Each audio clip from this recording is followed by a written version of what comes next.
Hi, I'm Dr. Elisabeth Crim. I'm a licensed psychologist and a certified Relax and Renew yoga trainer. I'm also the founder and director of Moonstone Center, an organization that attends to the professional development of fellow healthcare professionals, including consultation, continuing education events, networking, and just general support.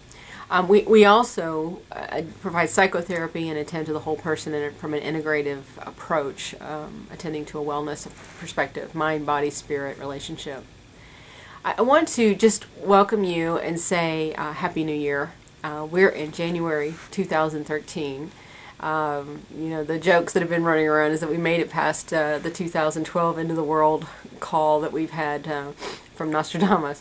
But we wanted to also just, aside from the humor of it, is just to say you made it through the holidays and honor that as a healthcare professional, sometimes that break at Christmas that I encourage everybody to take a week off between Christmas and New Year's, really, and maybe more time, but definitely take that time off. Pull away from work, pull away from the duties that you carry throughout the year. It's a time of winter solstice, a time of going inward, of going deep, and it's important to do that.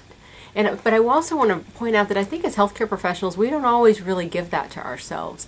Often we, and maybe others who aren't healthcare professionals, you can know this, mothers I think kind of do this quite a bit, are the ones that are carrying the holiday. We're attending and we're reading and we're paying attention to all the different needs that each person has. Part of why we've pulled ourselves, especially as therapists, into the roles as therapists, as a profession, is because we played those roles in our childhood. And I just want to really speak to you, fellow healthcare professional, fellow mental health care professional, to really look at, have you taken a break? Have you taken time from the holiday season? Do you need a break after the holiday season to take a few days just for yourself? Even if you're back at work, if you're back seeing patients, take a moment, take some time, carve out a day or two where you just go for that walk in your neighborhood or drive to your favorite park and sit there and look at nature. If it's cold where you are, maybe curl up by the fire, pull a book out that you've been wanting to read or go buy it or go to the library. But do the things that really please you. Did you want to go out to dinner with a friend and it just couldn't happen? Do it now. Take care of yourself, because a lot of us as healthcare providers are so focused, just kind of intrinsically in how we're wired, on everyone else's issues and needs and emotional states, but we forget to attend to our own, and I really want to invite you to do that at this time of year.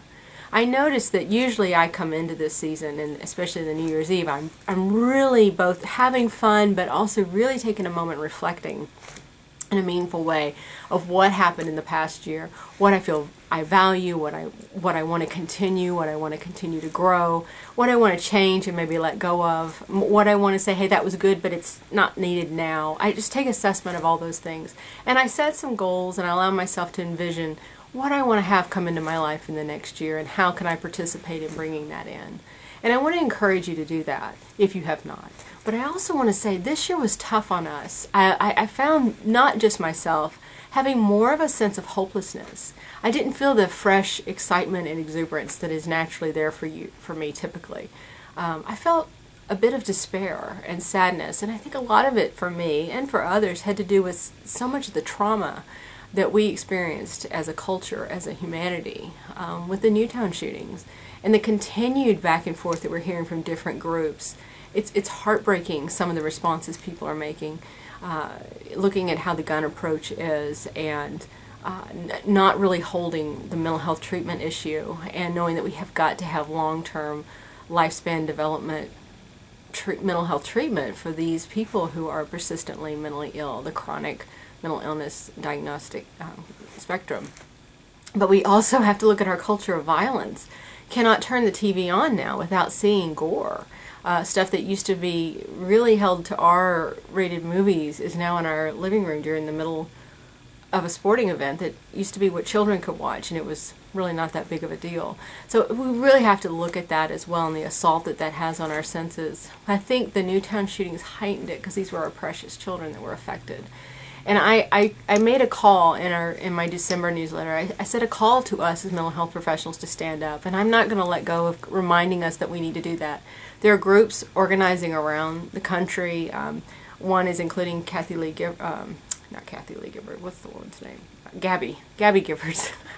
Anyway, bringing her she's organizing one with her husband. There's different ones, and they don't have to be anti-gun. It's really about being common sense and using intelligence and health in our approach toward how do you have a gun and what guns are necessary. A lot of what we have in our society right now, regardless of your stance on guns, you have to get real with, we have to really look at this stuff. I think, as I said before, there's a way to be responsible about honoring the Second Amendment rights without being irrational and extreme. So we really have to look at these issues and attend to this crisis. So I don't want to get off on that soapbox again, and yet I do. But I also want to say I think all these issues and watching our government and our legislators not be able to come to agreement in the extreme places that people are angry and fighting in our nation can be heartbreaking to us and even a bit despairing. And I just wanted to speak to you and say, stir up hope. Have hope. I was watching one of the TV shows on New Year's Eve, and I realized how down I was. I just wasn't feeling the joy. And it was Kathy, cannot think of her last name, on the D list. But anyway, I really enjoy her humor. She's usually very sarcastic, but she had a moment on the New Year's Eve show with Anderson Cooper where she said, I want you all to, I want to wish you a happy new year and good things in the new year and things, you know, to improve and blessings. I don't think she used the word blessings, but something along those lines. Very encouraging. And all of a sudden it shocked me into, I have not taken a stance of hope. So even when we have trials and difficulties in front of us, which we do, things are tough right now. And I think they're painful for us as healthcare providers and those of us sitting with our patients, but also sitting with it in our personal lives and in our collective culture. But we can still have hope. We still can marvel at life, and that we can have visions and we can have hope and we can attend to our spirit and our mental and emotional needs. And I think sometimes the hopelessness can be even fed by us not attending to our own individual needs as healthcare providers. So I want to challenge you, I want to invite you, and I want to say have a happy new year and let yourself take a moment, really give yourself permission to envision what it is you want to bring into your life this year and what you want to invite the universe to pour into your life this year. But I also want to encourage you to take time for yourself and recognize that often, if you're in this field as a mental health professional specifically, but it doesn't really matter, if you're a healthcare provider, you're the one taking care of everyone else, and you probably didn't really get a break over the holidays unless you were very conscious about it and mindful. So be mindful. Set up some things on a weekly basis this year that are caring of you, do take care of you, and look for ways that you can help affect and create change. Look for all of these things in a way that works for you and fits with you.